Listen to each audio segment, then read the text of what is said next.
রাত থেকে থেমে থেমে বৃষ্টি হচ্ছে চট্টগ্রামে। এর জেরে শহরের বিভিন্ন নিচু এলাকায় জলজট সৃষ্টি হয়েছে।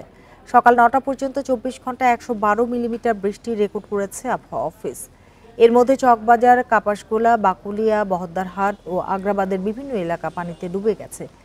এসব এলাকায় বেশি দুর্ভোগে পড়েছেন রাস্তায় বের হওয়া মানুষ। এদিকে আগামী ২৪ ঘন্টায় চট্টগ্রাম ও এর আশপাশের এলাকায় মাঝারি থেকে ভারী বৃষ্টির পূর্বাভাস দিয়েছে আবহাওয়া অফিস। প্রিয় নম্বর সেট করে বিকাশে সেন্ড মানি করুন ফ্রি।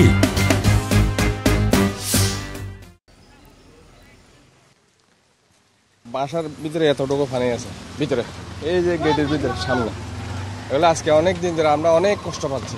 নালা পরিষ্কার করেন না, নালা বড় করছেন, এটা ভরে গেছে, চাপ করেন না, হবে।